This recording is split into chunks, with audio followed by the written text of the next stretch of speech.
Ridgeside Canine coming to you from my living room. That's actually my dining room. Not important. I ain't got a fancy office, but you don't need a fancy office. And that's going to be a topic of today. So, quick little insight for this Ridgeside Rant. We're going to talk about all kinds of silly stuff that I want to talk about. And stay on topic, stay on focus. At the end of it, I'm going to ask an important question here. Go in the comments and let me know. The question is this: if we do a small business workshop, there will be a lot focus on dog training in the dog industry, but it'll apply to all small businesses when it comes to a 1 to 50 man platform for the most part. So if we put on a small business workshop like that, are you interested in attending? Maybe it'd be 2 to 3 days max.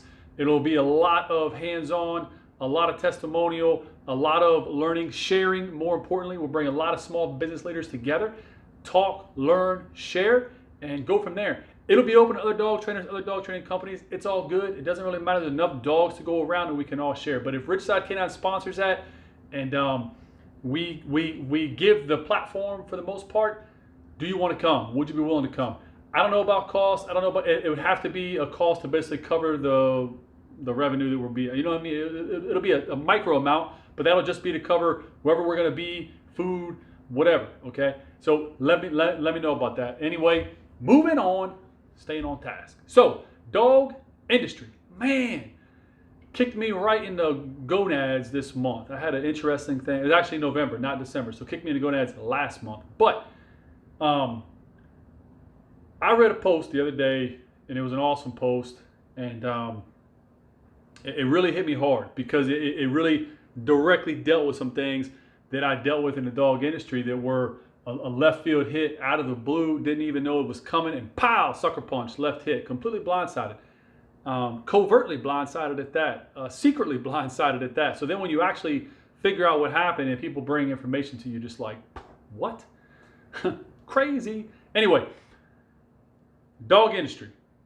Do not, I repeat, do not do business with people that want to be you. Let me repeat that. Do not do business with people that want to be you. Biggest business lesson I learned in a long time. And I learned it unequivocally, 100%. There's relevance and there's realism, and it's absolutely applicable to the dog industry. In dog industry, too many times, man, you have people that coattail ride and jump on the back of other people, and they kind of want that person as their rocket ship, their propellant. They go.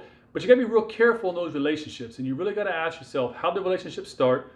Where did the relationship come from? What have I done for this person, and what have they done for me, for you, right? And it's not about give, take. It's not about that. But if all of a sudden you dissect a relationship that came out of nowhere, right? Somebody approaches you, wants to be your friend, wants to train with you, wants to hang out with you, and then all of a sudden you realize like you're giving and giving and giving and giving and helping and helping and helping and support and support and support. And it's all coming from you giving this information out, and the other person is just taking. And it starts to become very draining.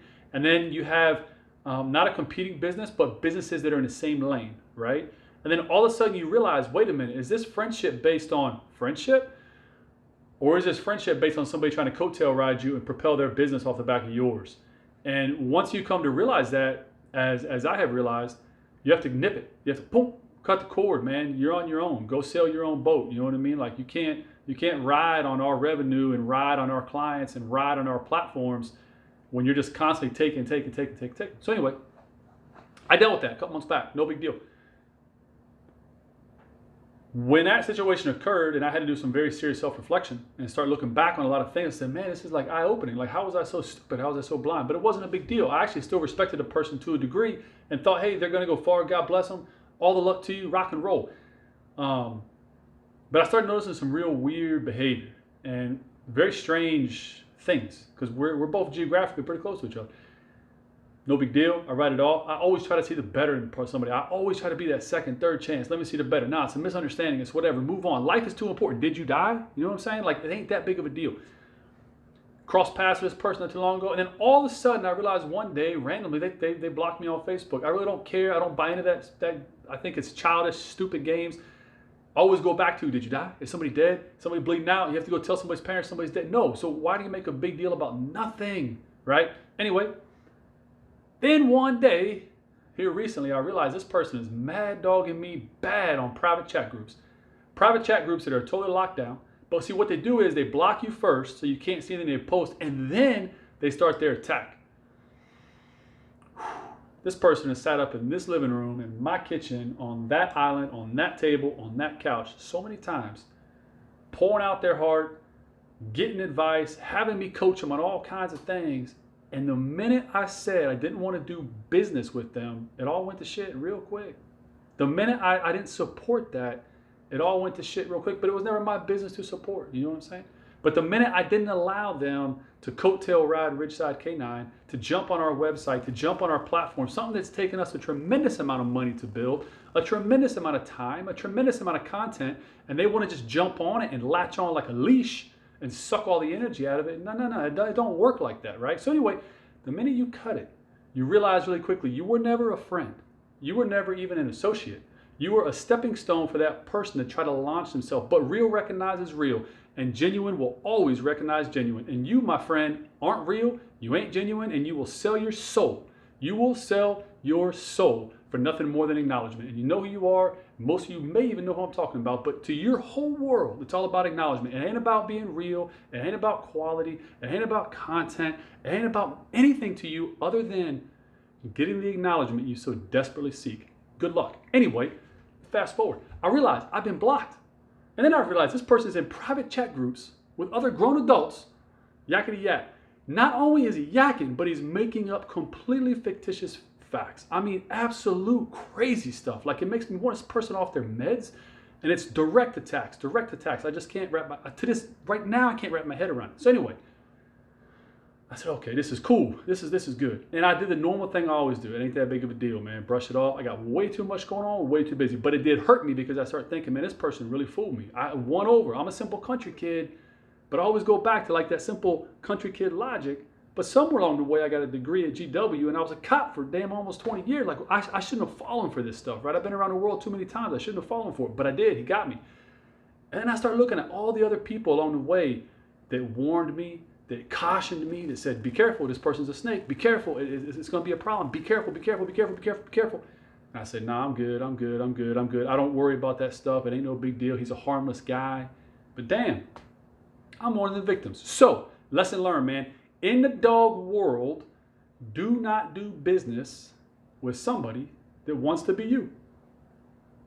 It's a fact. It's a hard one. Anyway, off that rant. We got to take care of each other, man. There's so much internet, Facebook drama right now. My Lord have mercy. It's just going all over the place. From trainers that don't even know each other and most likely would get along in person, and they're all like battling right now. Guys, give it a break, man. Think about business. Think about clients. Think about the dog. Stop making it about yourself. It might sound kind of facetious coming from somebody shooting a selfie video, but it's the truth. Keep it about your business and don't worry about everybody else's business. The amount of back and forth stuff is crazy right now. You can't even wrap your head around it. But some people spend, my hair looks a little crazy. Some people spend so much time and energy on downgrading and oh my gosh, man, focus on your business. Focus on your dogs. Focus on your clients. Focus on your employees. Focus on your website, your Facebook, your content. There's so much stuff going on. I don't know how people have time for this stuff. Anyway, that's it. Closing out with the same question I opened with. Do you want to attend a small business workshop, a small business platform for the most part? Bring a bunch of small business guys together. They can be in any kind of industry. We'll lock ourselves into a room for 2 or 3 days, share ideas, share information from taxes to legal to Facebook to websites to, I don't know, man, building permits to attorney, you name it, we can talk about it. And everybody can share their little experience and go from there. Let me know. Ridgeside K9, how's best to work on us? Obedience to protection. That's our catchphrase. I'll slow it down. In short, we train them all, guys. So we are so blessed. My team is so damn strong right now. Everybody's rocking at capacity. Everybody's crushing it. We are just doing amazing stuff. The team is doing amazing stuff. The brand is doing amazing stuff. From St. Louis and Illinois to North Carolina to Virginia Central to my Northern Virginia DC Metro team is just incredible. It is incredible. And I love them. I support them. They're all ride or die, loyal as hell. And it's good times, man.